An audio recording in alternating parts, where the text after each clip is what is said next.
All right, we are live, everyone. Welcome. Welcome to our first LatinxEd Cafecito of the spring semester. Super excited to be joining Dr. Ramirez today to learn about his journey, learn about his life, and of course, highlight his leadership and the vision that he has for education, right, for Latinx students and families here in North Carolina. So I see we are joined by students from UNC in Education 510 and Education 576, as well as we are being live streamed right now on Facebook. So if you're joining us on Facebook or Zoom, we encourage you to let us know where you're joining from. If you want to give a shout out to anyone, let us know if this is your first time. We definitely want to keep building the community and informing you of future events because we have an amazing lineup of speakers for this semester. We have people joining us from all over North Carolina. Shout out to all of our LatinxEd community who have been very supportive of us from the beginning, as well as a special shout out to the UNC School of Education, specifically the minor in education, for their support in supporting us with the Cafecito series for this semester. So I think we're going to go ahead and get started. As you can see, we have Dr. Carlos Ramirez joining us today.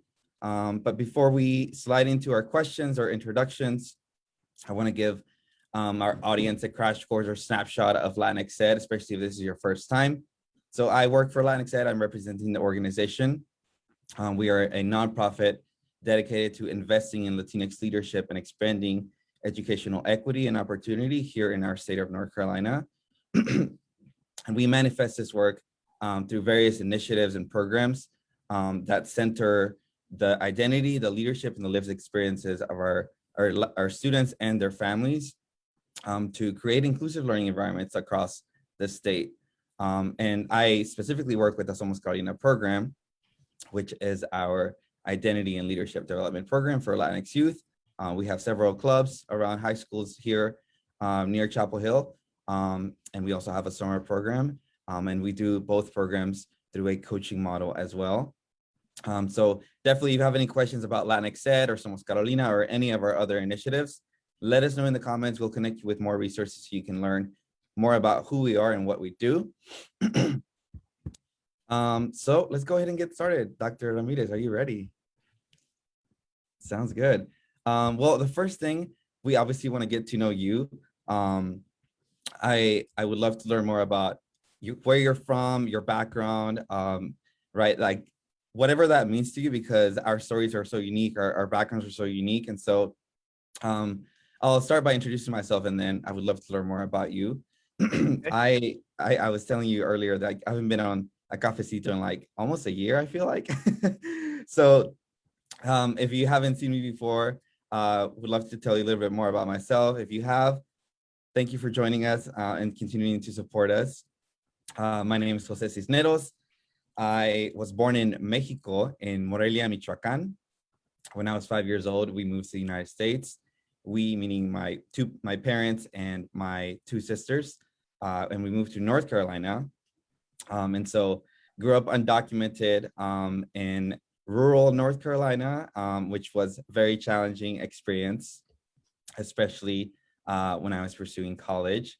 But then eventually, and thankfully, I was able to make it to UNC, where I studied history, minored in education, and eventually came to a realization that education was my path, the path that I wanted to take, not only because it was something I was really interested in intellectually, but also it was what I saw as a useful way and a very purposeful way for me to have a fulfilling career here in the United States. And then I became a teacher, went to grad school, came back in the middle of the pandemic in 2020 to join LatinxEd, working with Somos Carolina.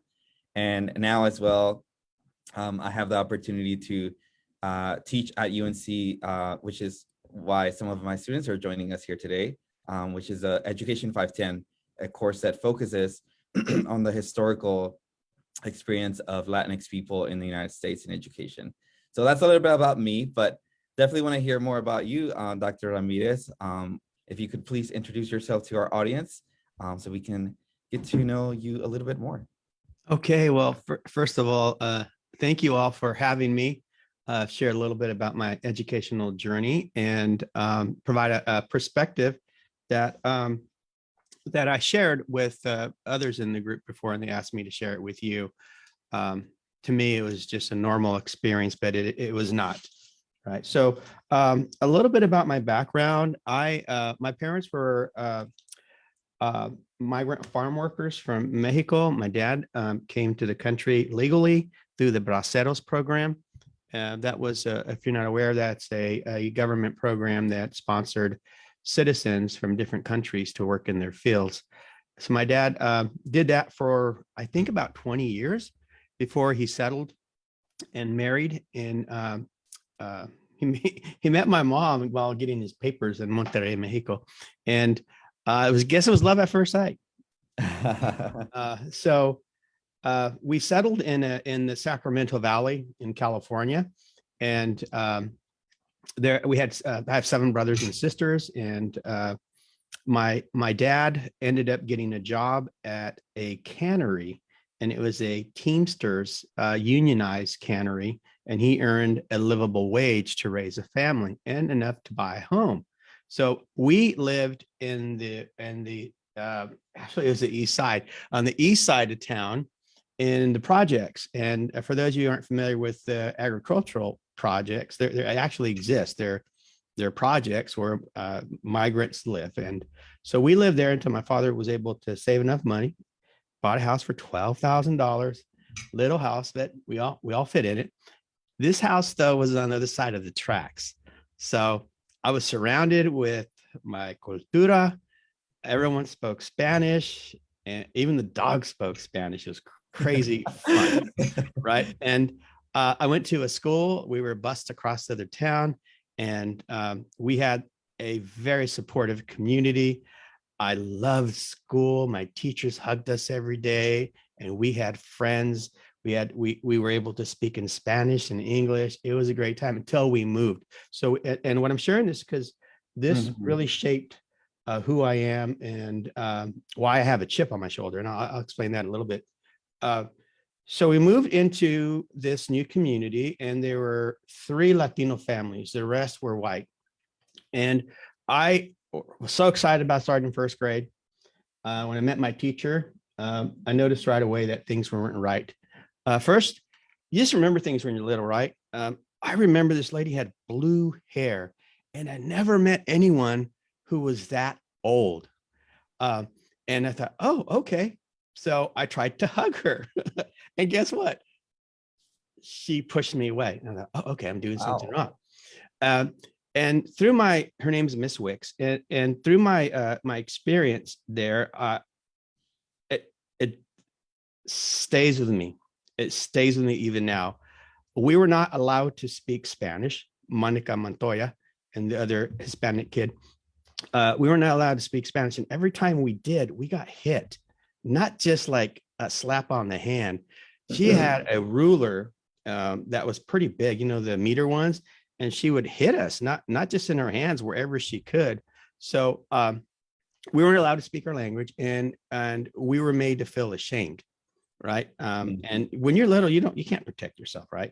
So we didn't know. And so one of the traumatic effects that I had is all of a sudden, I didn't share this with you earlier, Jose or Elaine, is that I developed a stuttering problem. Wow. And I was identified as a special education student needing speech services. Well, this lady scared me to death. I was afraid the whole time. And, when you get scared, you as a little kid, you stammer. So, and then I entered 3rd grade, and that's when things changed for the better. We had caring teachers. 3rd, 4th, and 5th, we had these caring teachers that looked at the Ramirez family and said, these are great kids. Let's take them under our wing. And that's what they did. These teachers came to our homes. My mom fed them tacos and birria and all kinds of great food. So I think that's why they came, really. But they came to check up on us and to make sure that we had what we needed and supported. And that's when I knew the power of teachers. The power of teaching is an amazing thing that you all, those of you considering careers in education, can have that other careers do not. You have a power to change lives, to influence a family, and to be advocates. These three teachers, sixth grade teacher, Mr. Hodges, he was white. Mrs. Carter was white, and Miss Gaddis, which is the most influential teacher for our family, and Miss Villegas. Miss Villegas was Latina, and Miss Gaddis was Hawaiian. And Miss Gaddis and Miss Villegas taught us to recognize our culture as a positive attribute, where everywhere else it was you're not from around here, and we felt it. We didn't know we were poor until we were older, and that also shaped my career. Is that I in this community, everyone who was either a doctor or an authority, there were no Latinos. So I had this impression, it's like, when we grow up, people like me and my brothers and sisters aren't in positions of management, aren't in education, aren't doctors, aren't, all these people. So as a kid, you start growing up thinking, well, you know what? I don't see myself there. Maybe we don't belong. Until I guess you come to an age, you all, when you realize you're not a little kid anymore. You start seeing things from a different perspective. And so for me, that age was about 12 or 13. And when we'd go to Mexico almost every year, we'd leave in December and Thanksgiving and come back after, mid-January.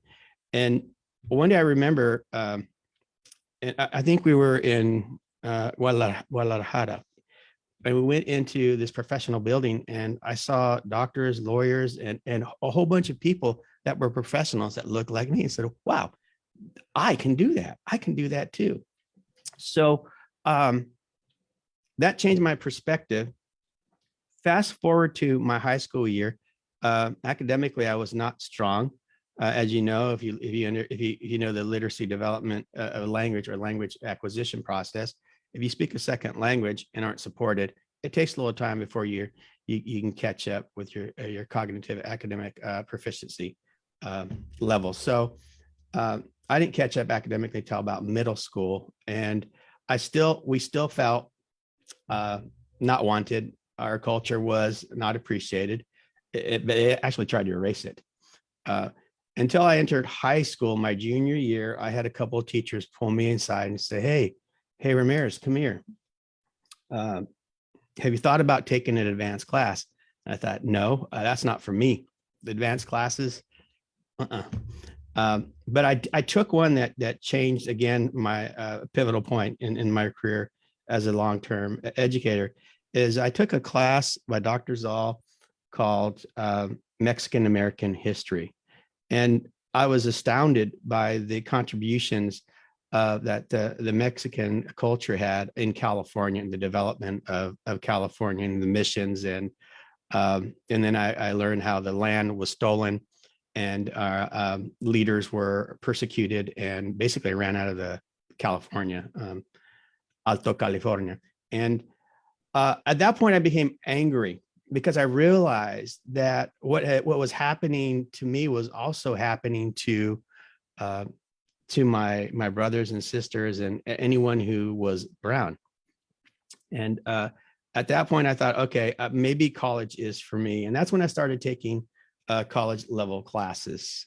I ended up studying at the University of California, Davis, with I thought I was going to be a lawyer to advocate for my communities, but instead I took UC Davis didn't have a pre-law program. They had a sociology degree with a law. Basically, it was a pathway for pre-law.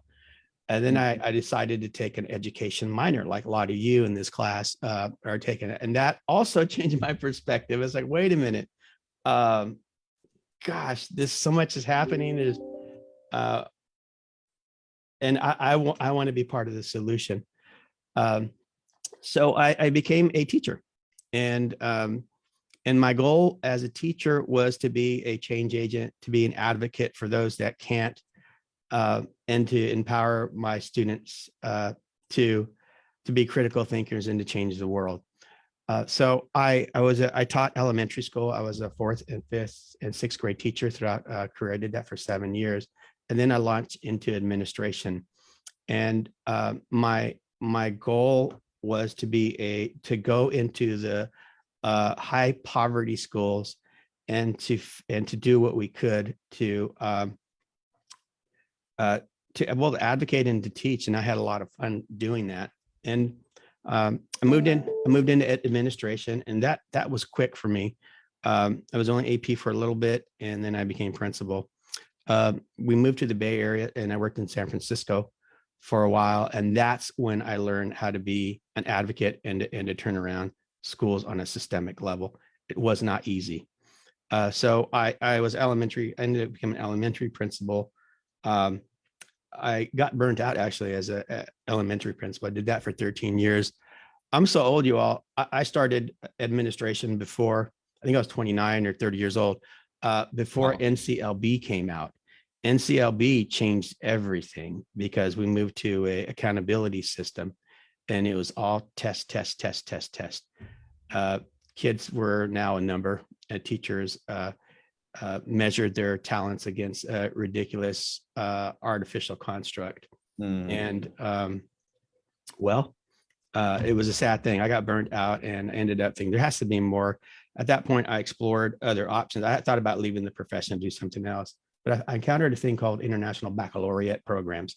And that's when I thought, oh, this is it. It's concept-based education. Hey, if it's good for all kids, it's good for all kids. But when I looked in California at the time, that's where we lived, there were only 7 PYPs as a primary years program in California. And guess where they were? Guess where they were?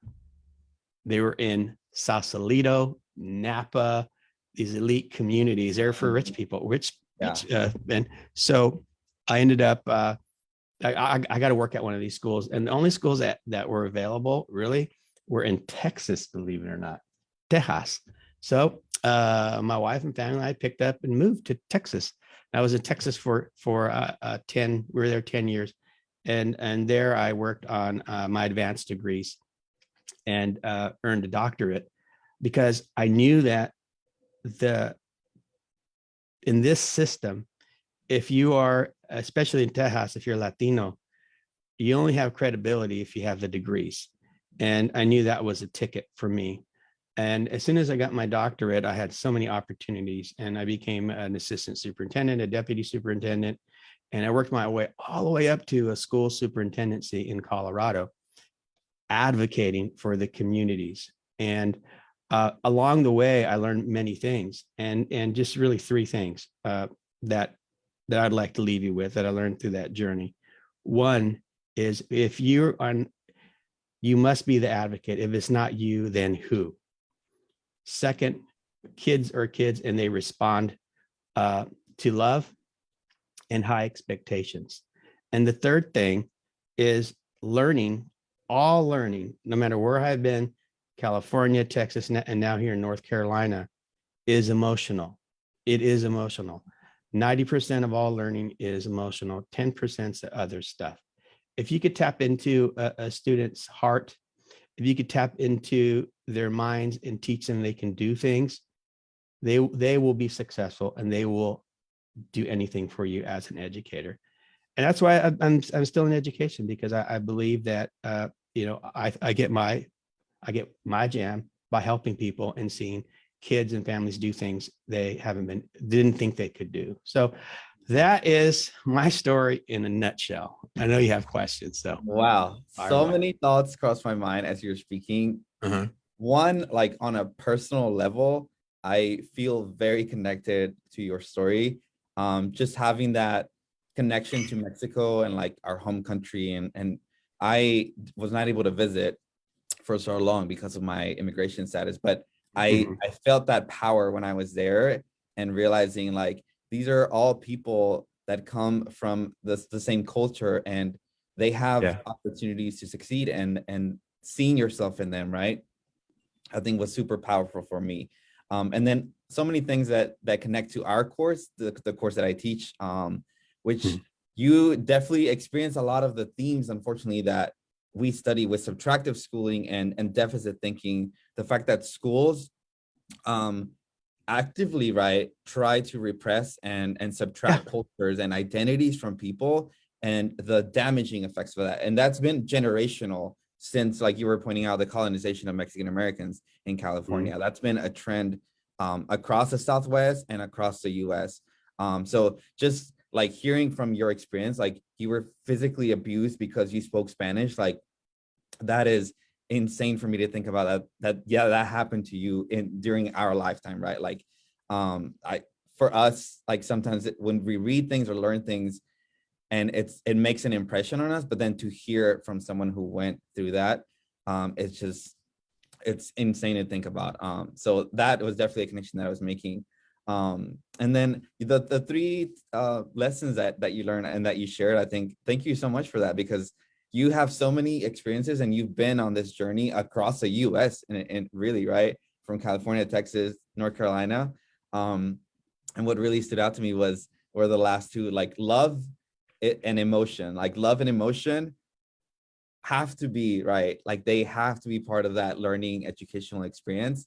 And that's when you really, right, when you love your job as a teacher, you have to analyze and reflect on yourself and like where you come from, right, and your own maybe biases or your own experiences and how they might impact how you show up and interact with other students that might be different from you or the same, right? And so unpacking those personal experiences is really important, because that's an act of love for yourself, for your job, for your students. And so that really connected to me. And that relationship building is so important. Like I also remember the teachers that I learned the most from and that I felt most connected were teachers that actively tried to get to know me beyond just the transaction of knowledge, right? Because that's so much, unfortunately, what education is. We study like banking model in education, and depositing knowledge is oftentimes, unfortunately, the experience of so many students. And when we move beyond that and make that relationship and make that connection, the learning happens and magic happens, like you were saying as well. And so thank you for those three lessons that you pointed out. It's really awesome to hear from someone who has such a wide variety of experiences. But yes, I do have questions. I think one thing was that you pointed out with all the different people, right, in your life. So if you could maybe point out to key factors or key people that shaped you and how they were able to make that impact on you, and what that impact was, I think that would be really powerful to hear for our audience. Maybe like a few people that really shaped that experience for you throughout your life.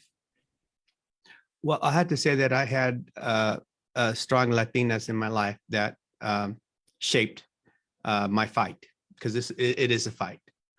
Lucha.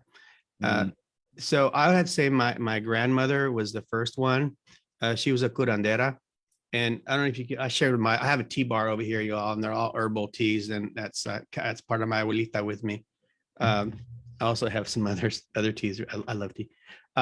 And I remember her saying with the Budweiser. Imagine she was like 4'10", little Budweiser, and would sit in the back. I love gardening, so she would hang out with me in our garden, and we talked about all kinds of stuff.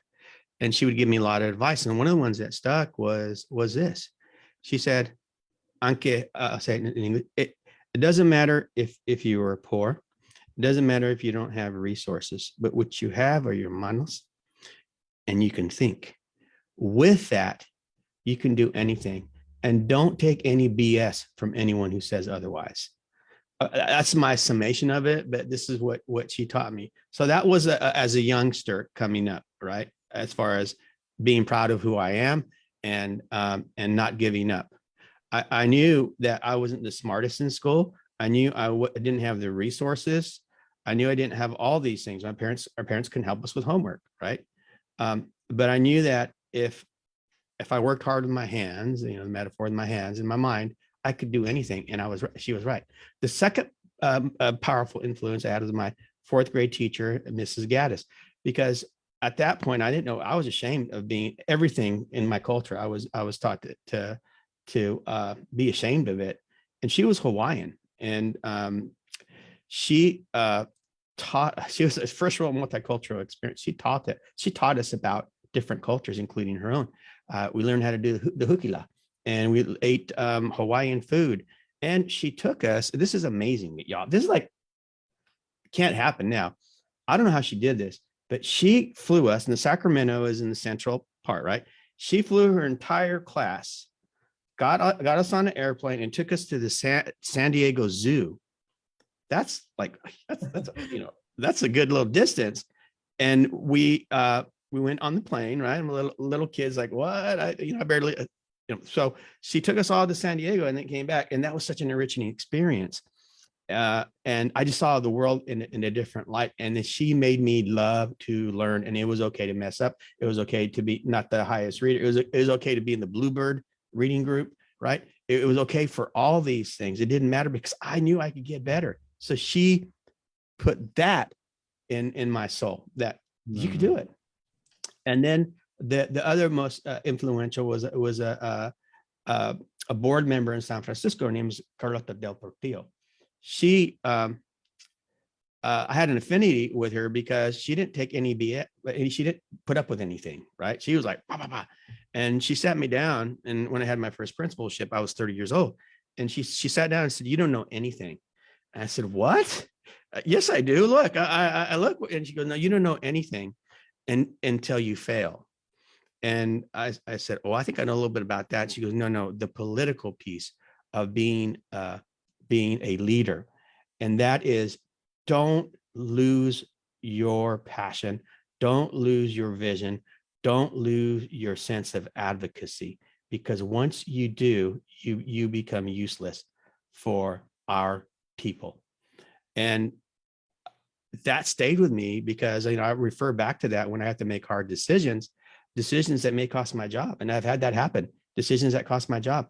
It's like, what do you stand for? What are your beliefs? Why do you get up in the morning? And are you fighting the good fight for all people, those that can't? And so those were three people that shaped my life and have helped me. Of course, my parents too, my brothers, and a bunch of others. But when you look back at the pivotal conversation, sometimes it's you can hear things from an outside person. Sometimes it's better to hear a message from someone who doesn't really know you, you personally. They just know you enough to have that point. So 3 people. I love that. That's amazing. And I think all of that really points out to something that I have been learning more about, which is community culture wealth. Like all of the richness that exists in our culture and our communities that institutions reject so many times because they only view us in a deficit way. Like they only view us as not having resources or not having certain things, right? Where there's so much other forms of richness that aren't recognized, not just by institutions, but by society as well. Like your abuelita teaching you so much about your culture and like giving you aspirations and dreams, right? And encouraging and fomenting that in your life is so important to have. Your teacher helping you learn about other cultures and really recognize the strengths in who you are and where you come from. All of that is strength and wealth and capital that we oftentimes don't even realize we have, right? But it's in there, right? Our familias, our communities, the forms of languages that we speak, like all of this, there's so much richness that's unrecognized. And when we, kind of come to a realization of like, this is all richness that I have in my life. And how can I use it? How can I elevate it, right? To move forward in my journey, reach my goals, find connections. I think that realization is really important to have in our classrooms as well, right? With our students, that really makes a difference, I think. And so I feel like in my journey, I always struggled really understanding my identity because I was always really good at school, but then I didn't find that connection. It was more like, I just know I have to do good in school. I have to do really well in school. I have to succeed. And I don't really know why. Like that was in the back of my mind all the time. Like, I don't really know where this is going. I'm just doing it because it's what I'm told to do.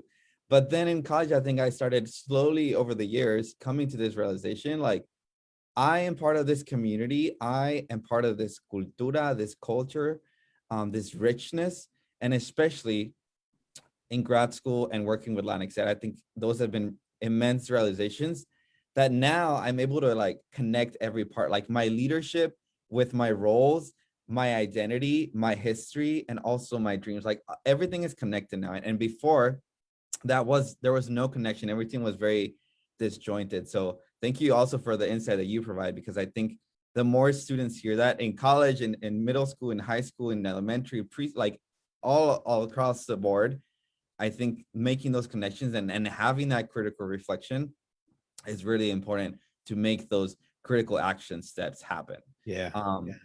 And I think moving on now, I think you've touched a little bit on this, but what would you say now? You've talked about people. What about important moments or milestones that kind of like shaped your role and your vision as an education leader? Well, when I started having kids, I have five kids. Wow. One marriage, five kids. And when you're a parent, you just develop a whole different perspective on the world. And I have to say that when you're a parent, you get to see your kids grow and develop, and you become a super advocate for your kids, right? And so I would say that would be probably the most amazing experience that I've had, Jose. Wow. One day, maybe. Yeah. And I think like, I remember as a teacher, I was so connected to so many of the families, and this was like 2 years ago, and I'm still in touch with a lot of them. And really, like, I feel like in a way I was like another parent for a lot of the students, because I was with them, right? Like so much of the day, and I knew their goals and I knew their dreams. And so I have that sort of understanding, but obviously like not to the level as a biological or adoptive parent. Definitely I can see that connection there. Now in terms of challenges or opportunities that you identify in terms of Latinx post-secondary attainment, what would you say are those challenges and opportunities that exist for Latinx population here in North Carolina or in the US? Okay, great question. Gosh, there's so many. My mind is racing because there are so many things. One is that you are not alone, even though you may be in a seminar and you're the only person of color, and that you are smart, you are capable, and you can be successful, even if you may not feel that way. I felt even now. I'm the only Latino administrator in this county, and I believe I'm the only. In fact, I know this is fact.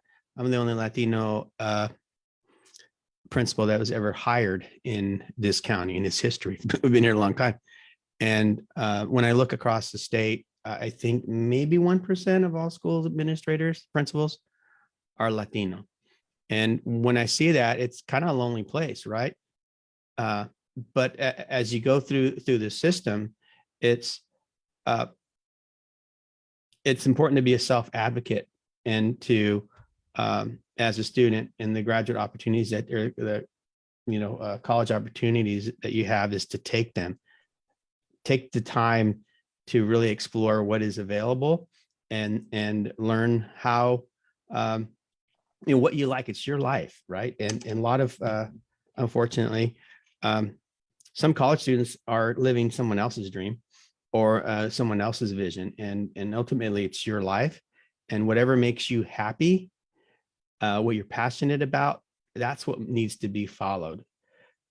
The last part I want to share with that is, in this society, if you are, we do not have privilege, right? We do, maybe y'all do. You may not have an uncle that's connected with this and that, or aunt or family or organizations that are connected.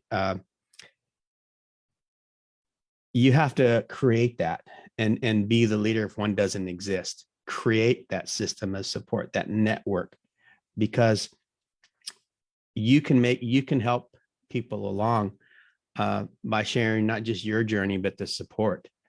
to make that happen. And then to have that degree, it's a ticket. I would not be here if I didn't have all the opportunities opened up after I earned my doctorate. It was very challenging. It took a lot of commitment. It was hard work. And, writing was okay. It wasn't my strong suit, but I had to learn how to do that. And I had to make sacrifices. So your journey as a university student is I don't know, just opportunity for you to do what you think you need to do and just do it. Just whatever you want to do, follow it and just work hard and you'll be successful. But get that college degree, get the higher degree, whatever you want, because that will be your ticket. Otherwise, you will have, and there's a lot of research on this, tons of research on this about people of color and competing with jobs if they don't have, or even if they do have the degree. In the same credentials, we are not usually first picked. So I could really go off on this one because I've seen a lot in my time about all the biases in hiring people. Yeah. And I think what I would really love to hear as well would be in your current role as the principal at Cedar Ridge High School. What do you see are policies or programs or practices that they're positively influencing and impacting achievement and student success? Well, earlier I mentioned about having high expectations and then building relationships. So what our district has, which is wonderful, is we have an equity policy now across the board, and it's being supported in practice. So the expectation, for example, we have an equity plan at our school. We have an equity plan, and that in Orange County. I don't know if you guys know the history of Orange County. It had an active KKK cell. I think they might still be, but in the past, it was like, hey, they were at the parade, right? It was part of the culture and it ran deep here.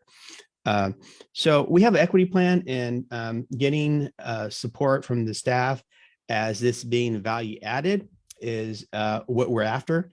And but like I said, building relationships is important, and being visible and getting to know the kids on their level is a huge piece of encouraging our Latino youth to avanzar and to believe that they can do anything. So I don't know if I answered your question, Jose. Yeah, for me, I want to learn more about like, how do you turn policy into practice? I think because that's something I knew and I was aware about as a teacher, more on the practical level. But for me now as an emerging leader, I want to learn more about like, how do you turn this vision of this policy into practice? Because I think that's a lot of the times the challenges in a lot of schools or school districts. So if you have any insight about that, I think it would be very powerful to hear about that. Well, it varies from person to person, right, in the situation. But the first point is your flag, right? If you're promoting and focusing on changing a belief or practice, do not wave your flag. Do not wave your equity flag. Do not raise your multicultural flag. Do not raise any flag, because the minute you do that, you build hurdles. Because you might be surprising for me to say that, but our work, and this is what I learned from a lot of my mentors, is the trabajo is done with our hands, not by our voices necessarily, right? It's not what you do, it's not what you say, it's what you do, and you do it quietly. You do it under the radar. I'm seeing that more as I age. That when I was younger, it's like, yeah, we're gonna do this, right? We're gonna do this, and it's like, no, we're gonna talk about ideas and how things could be. What do we believe in? How we'd like to see our world? How can we work together? And educators as a whole want to improve the world. They believe in the greater good for the most part. So I tap into that and quietly do the work behind the scenes. Now, if you're in a community that supports the change, right, that would like you to say, hey, let's raise this flag. This is where we're headed and where we're marching to, then andale, run with it. But when you're in a community, especially if you're like the only one, it's important to advocate, but quietly. And then when the opportunity comes is to go in and seize it and then capitalize on it. Lately, I've been focusing on my work is on systems thinking and structural alignment for things. Because if you, I mean, there's a science behind all this. If you can have a great idea and a vision, but if you can't map it out, it's just hard to achieve that. So I see a lot of I mentored principals, and I worked as a mentoring director in Texas, recruiting Latino leaders, teachers, and other administrators. And what I focus in some of my workshops and seminars on is what is your belief system, and what are your steps to make those work without attracting too much attention. Because a lot of times when you attract attention, you run into hurdles. And the second part is, what is your plan? Like, what's step 1, step 2, step 3? What does your plan and look like in 1 year, 3 years, and 5 years? And then key piece is, what don't you know that you need to learn? What don't you know that you need to learn? And then seek help and get that network going, because there are others that are along that journey with you. You're not alone. So Yeah, definitely. That solidarity piece is really important. And I think that's something we are continuing to build across the state. Like you said, only 1% of principals in North Carolina are Latinx identifying. And so building that network, building that solidarity, I think is really, really important as well, because oftentimes we find ourselves in spaces where our ideas are not welcomed, or there's rejection of who we are as people. And so thank you for all of that insight. Thank you for telling us about your life, your story, all the different people and milestones in along your journey. And we're going to open it up for questions now. If you're in the Zoom room or if you're on Facebook Live, please let us know what questions you have for Dr. Ramirez. I know we've gotten a few already, so I'll get started with those. So the first one is, knowing what you know now, what would you tell your younger self? Do your homework. do your homework, because it is opinions are one thing, but if you can back your ideas with research or with facts, right? You can't see my library. A lot of stuff is digital now. I'm always reading about stuff. And I'm a science fiction reader. I love to read science fiction, but every once in a while I have to pull out a book to read. And lately I've been reading political stuff about what's happening with democracy and so forth. But read, know your craft, go to workshops, go to trainings. An example I can give you is when I became an elementary principal, I did not learn how, hey, I'm a principal, right? I did not know how kids learn how to read, because I taught 4th, 5th, and 6th, right? So I learned everything I could about the reading process, enough to where I could teach it. So do your homework. Really, really cool. Thank you for that. And then we have a question from Elsa, who is an alumna of Orange High School in Orange County. Go Panthers. Yeah. And her question is specifically about the Latinx student population. She wants to learn more about the impact you think you've had on those students at Cedar Ridge so far. So one is I identify as Chicano, and I'm proud of that. So when I talk to our students in the hall, I slip into Spanglish, and the kids look at me like, "What did you say? You're not white?" And I said, "No, this is just a costume, right?" And so I started building relationships that way with students, so they know it's like, oh. And then I say, "Hey, oye, entiendo español. I know what you're saying over there." It's like, what? So they, the answer to that part of the question is we're trying to build community and involve our Latino families in this county and many others. Our Latinx community is terrified of being involved in schools because of the political climate. It's actually been devastating for us. But so we're starting with our kids to have them get excited. We have our morning announcer and announcers are Latinx students, and they slip into Spanglish. So that's part of our culture to make it acceptable and normal.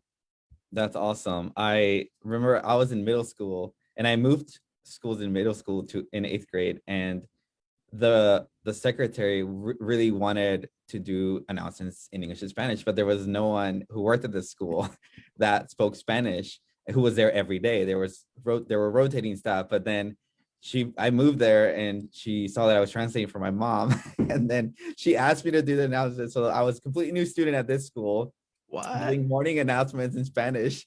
Yes. It was just an experience that I had. That's And in that awesome. moment, right, like I don't even realize how powerful that is. But I remember students being like, wait, we have an announcer in Spanish now? And Yeah. it's a really cool experience. Like, and it's just Yeah. one small thing, right, amongst many others. And also shout out to you for helping us start a Somos Carolina club at Right. Cedar Ridge High School. Like that's part of the building community, right? Uh-huh. And that learning process, and helping students learn about their identity, and having a safe space where they can explore it, I think is really powerful. Yeah. We also have another question. We have multiple other questions actually. I've been Okay. getting more in the meantime. So the next one is, how would you encourage white allies to get involved alongside the Latinx community in this fight? Earlier, I talked about commitment, passion, and love. That's based on someone's heart. So kids see that. Are the most influential people I had in school were not Latino. They didn't exist. There were people who reached out and understood our cultura and knew that they could help and make a difference. So follow the heart and let the heart lead your actions. Amen. We have a question from Facebook as well. Okay. Shout out to Dyson Pasion on Facebook. Tyson. Their question is, what levers do we need to push to build a pipeline for Latina school leaders? Well, it is, you all know the current climate that we're in with teachers leaving the profession, even administrators leaving the profession. This my gosh, that's a great question, Dyson. I'm one is just focus on our culture, right? We are community oriented. We're familial. Make connections and advocate, because we can't do it alone. We have to do it as an organization or as a group. Like this organization is a wonderful place where that can happen on different levels. As far as education, though, I am in discussions with other leaders across the state to form a Latino education group. We started something similar, but that was for leaders. But what we're looking at is developing something where we have a collective voice, where we can begin having conversations with the policymakers to say, hey, wait a minute, here's a white paper that we wrote about what is truly needed, because I believe there are legislators out there that want to make a difference, but who are they listening to, right? Mm-hmm. Who are they listening to? Is it you guys in here? Is it Samantha? Is it Ruben, Rihanna, Oscar? Who are they listening to, guys? So be that. And if I could, well, later I will share with this organization how we're going to develop that. I encourage you guys, if you're interested, to reach out to me. Let me know that you're interested in developing this. We haven't started it yet. We're still, I'm too busy being a principal during COVID as a high school. We got but the more people we have, we'll start with the brainstorming group and just develop that, like we did in Texas. Texas had nothing, y'all. And it's insane to think about, considering the population of Latinx people in Texas for generations. No, we didn't have a mentoring program for leaders, and there were like 4 or 5 of us that met in California actually a while back when I was there, and my Tejano friends. So we got together and said, hey, what could we do? And now they have an organization called TALAS, which is the Texas Association of Latino School Administrators and Superintendents. They are a force now. They are a force. So we're hoping that we can develop something like that here in North Carolina. What that organization focused on, though, was leadership development. I was a mentoring director for them. What I think we need to do here is, because we're like way behind, we have our Latino population is growing, and our teachers don't have resources on how do you work with second language learners, right? Because a lot of times we just, and I say publicly, they're warehoused, right? They're warehoused. Like, teachers don't know what to do. So who's advocating for those kids? There are people out there that want to make a difference. They just don't know how. So that's to answer Dyson's question. That's what we're looking at. I'd love to have whoever is in this organization and out there to begin that journey with us. Definitely. Yeah. Thanks for Yeah. sharing that vision. I think that's really important. And we have another question from Rebecca Hernandez, who is in the Zoom webinar right now. And her question is, what's the strongest piece of advice you have for current undergraduate students who are considering pursuing a master's or doctorate degree? Well, the first is tell yourself that you're going to do it. Just a fait accompli. It's an accomplished fact. You're going to do it. Nothing's going to stop you. That's the first thing. The power of the mind is the one thing. So another thing is, what is it that you're passionate about? Why do you want to earn a master's degree and a doctorate? And what are you going to do once you have that to make a difference? So and the other thing is, don't let money be something that will stop you, because that shouldn't be. If there's a will, as the old phrase says, there's a will, there's a way. And there are lots of college scholarships out there. Every year, y'all, there's a lot of scholarships that don't get taken up. People don't apply for them. So apply for those $500 scholarships, that $2,500 scholarship. And in your essays, or as this is also huge. Oh gosh, I got to tell you this. For those of you who are taking the next step, tell your story, right? Yes. Tell your story and your struggles.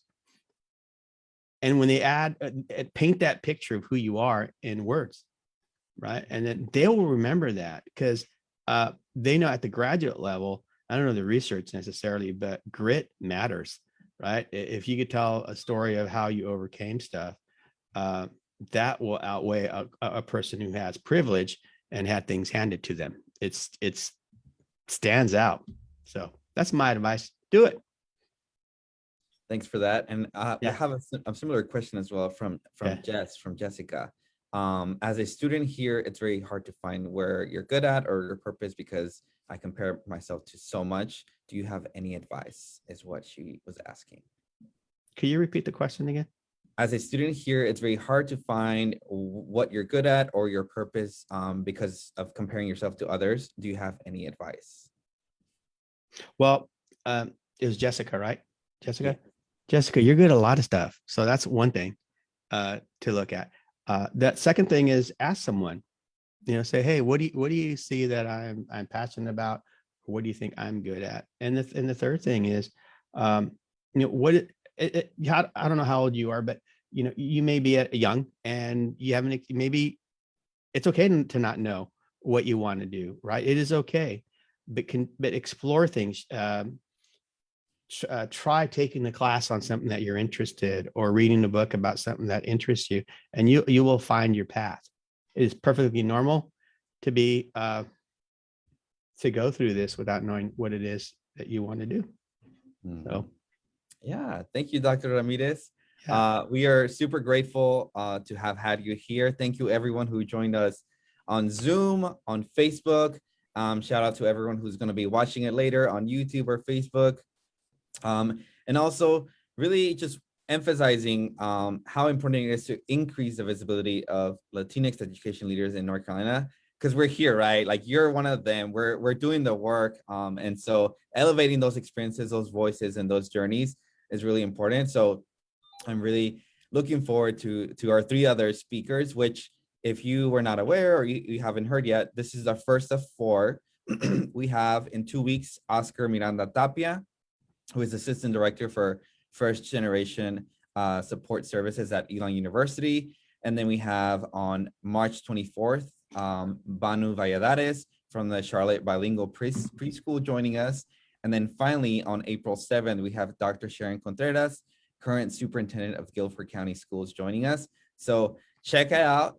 If you need the registration link, I'm sure we'll be linking it somewhere. We also encourage everyone to follow us on social media at Latinx Education. We're on Facebook, Instagram, Twitter, LinkedIn, you name it, we're there. And so we'll be dropping links with more information about that.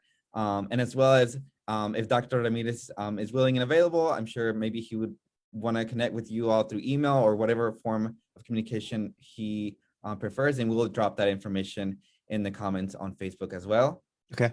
So thank you so much, everyone, for joining us. This is this concludes the first of 4 cafecitos for the semester. And so we hope you all are able to join us in the upcoming ones. Thank you so much, Dr. Ramirez. Thank you. Appreciate it, guys. Of course. Go out and change the world, y'all. Let's do it.